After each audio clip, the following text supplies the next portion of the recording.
Hello students, today we are going to start with your exercise 2.3.2. In that we are going to do two sums. In this video I will share two sums, and in next video I will share two more sums. Before we start, let me tell you, your online classes are going to be continuous as it is. There won't be any changes. Same timetable would be there. Examinations के बारे में भी आपको जो भी information आपकी teachers बताए वो आपको उसको follow करना है. So we'll have the same routine. So stay home, stay safe. Okay students, let us start with our today's topic. We'll start with exercise 3.2. Now it is 11th A. Okay. So first today's our topic would be combined mean. Let us understand it with the help of example.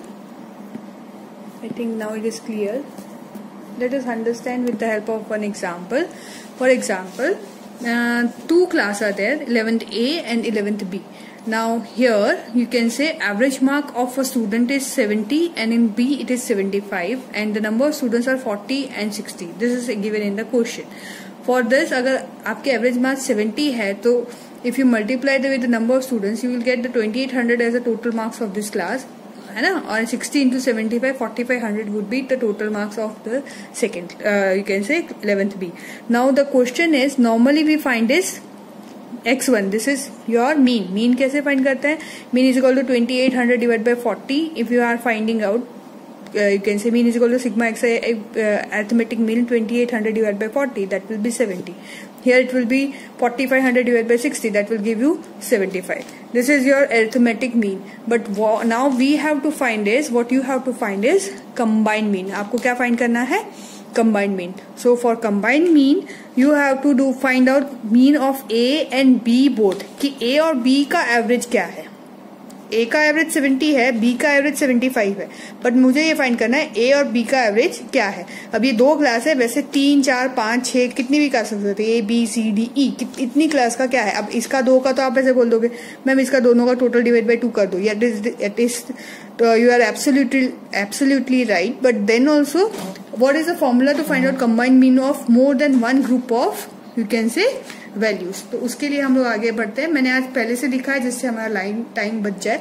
So formula for your finding out your combined mean is n1 x1 plus n2 x2 divide plus plus n3 x3. n1 is equal to number of observation is in first group. जैसे for example here your first group is 11th A, so number of observation is 40 and x1 is your mean. So here the mean is your 70. Same way n2, your, you can say, number of observation is 60 and your mean would be 75. 3 है नहीं, अगर होते तो we will put the value. It will go till NC XC. So we will put the value over here. 70 into 40, that will you'll get as 2800, जो हमने already देखा हुआ है. 75 into 60 divide by n1 plus n2. n1 की वैल्यू कितनी है 40, n2 की वैल्यू है 60. So the overall value will be 2800 plus 4500. कैसे आया? 70 into 40 plus 75 into 60. तो पहले इन दोनों का मल्टीप्लीकेशन करेंगे, then we will do the addition. Divide by 40 plus 60, that will give you 100. So the answer would be your 73. That is your average marks of both the class. 70 plus 75 भी करेंगे तो you will get the same. ठीक है. So this is how we will. This is where the combined mean we can say concept is useful. Clear with this? ठीक है. This was some imaginary example. Now let us understand the definition of combined mean.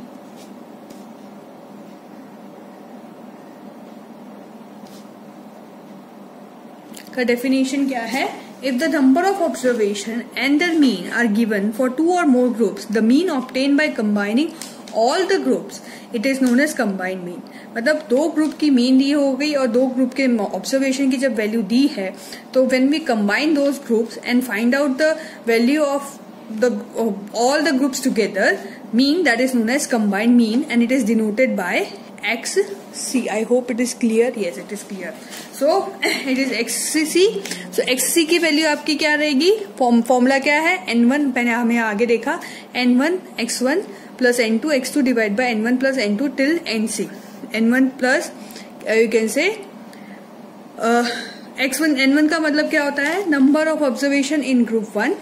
x1 का मतलब होता है number of observation in group x1 का मतलब है mean of the observation in group 1, n2 का मतलब है number of observation in group 2, and x2 का मतलब है x2 is equal to mean of observation in group 2 till xc। यहाँ पे 10 ग्रुप 15 ग्रुप कितने भी ग्रुप हो, we can find out the value of that. This is the concept of your combined mean. I will share the PDF of this, आप उसमें से लिख भी सकते हैं। Now we let us start with your exercise, and in that we will do first your question number, you can say 1. Let us start with your question number 1. In your question number 1, what is given, that the mean of daily wage for a paid to 75 skilled workers.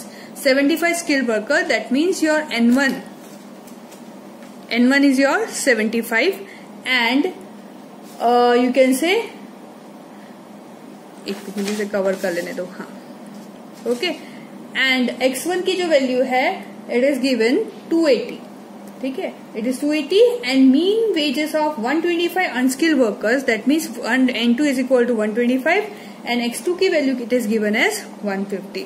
Now let us start. ये आपकी question की information है, this is the information given in the question, ठीक है। इतनी information हमें question में दी है, अब उसके बेस पे हम लोग को सम सॉल्व करना है। तो let us put the formula plus first xc is equal to n1 x1 plus n2 x2 divide by n1 plus n2, ठीक है। Now will put the value, क्या है, n1 की वैल्यू कितनी है, इट इज 75, n2 x1 की वैल्यू कितनी है, it is 280 plus 125 into 150, and you can से x1 की n2 की वैल्यू 125 है, x2 की वैल्यू 150 है, डिवाइड बाय n1 की वैल्यू कितनी है 75 और n2 की वैल्यू कितनी है 125, तो 75 plus 125 that will give you 75 into 280 it is 21,000, and 125 into 115 it is 18750 और 18,750, and 75 plus 125 that will be your 200,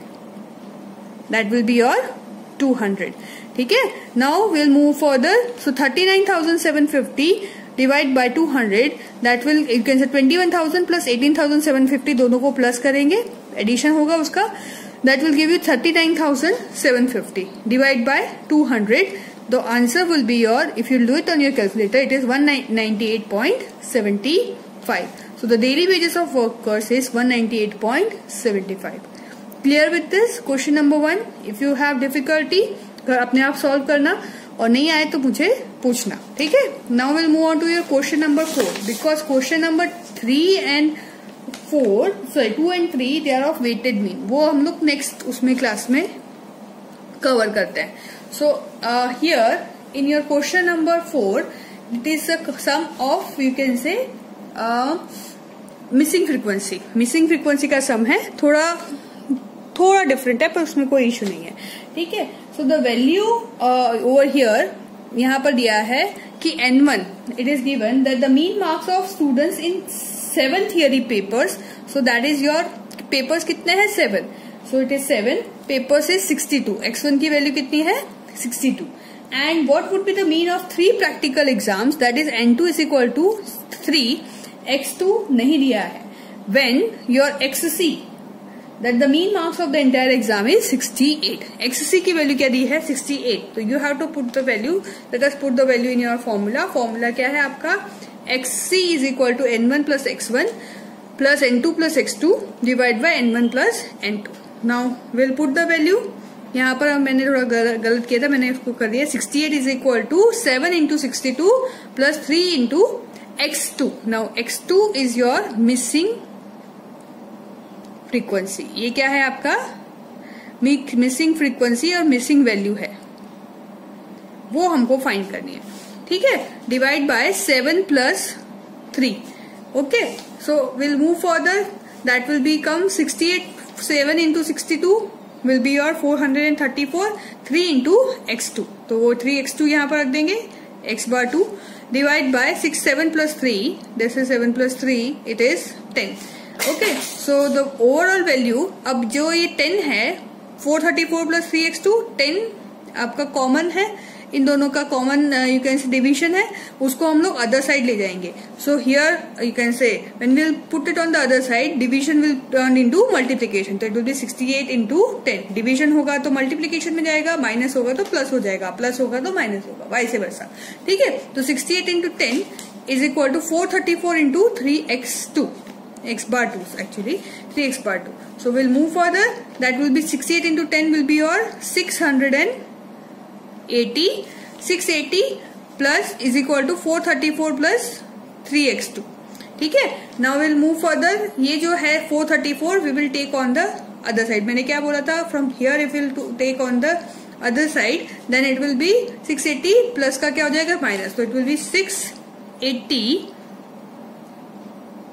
minus 434. कितना हो जाएगा 680 minus 434. That will give you how much, sorry 680 minus 434 और ये 3x2 it will be stay here as it is. So 680 minus 434 that will give you 246. कितना हो जाएगा वो 246 is equal to 3x2. अब ये तो 3 बचा है, ये यहाँ पर क्या है multiplication, that will go into division. So x2 it will stay here only and 246 divide by 3. या फिर मैं ऐसे भी देख सकती हूँ 246 divide by 3 is equal to x2. ठीक है. 246 divide by 3 is equal to x2. So x2 की वैल्यू क्या आएगी, डिवाइड करो 246 divide by 3. Always when you watch the video keep your calculators with you. तो 246 divide by 3 will give you 82 marks. So this is all about your exercise 3.3 question number 1 and 4. If you have any difficulty you can ask me and you can say text me with your difficulty. Okay, I hope all of you understood this question. Stay home, stay safe. Goodbye for now, students.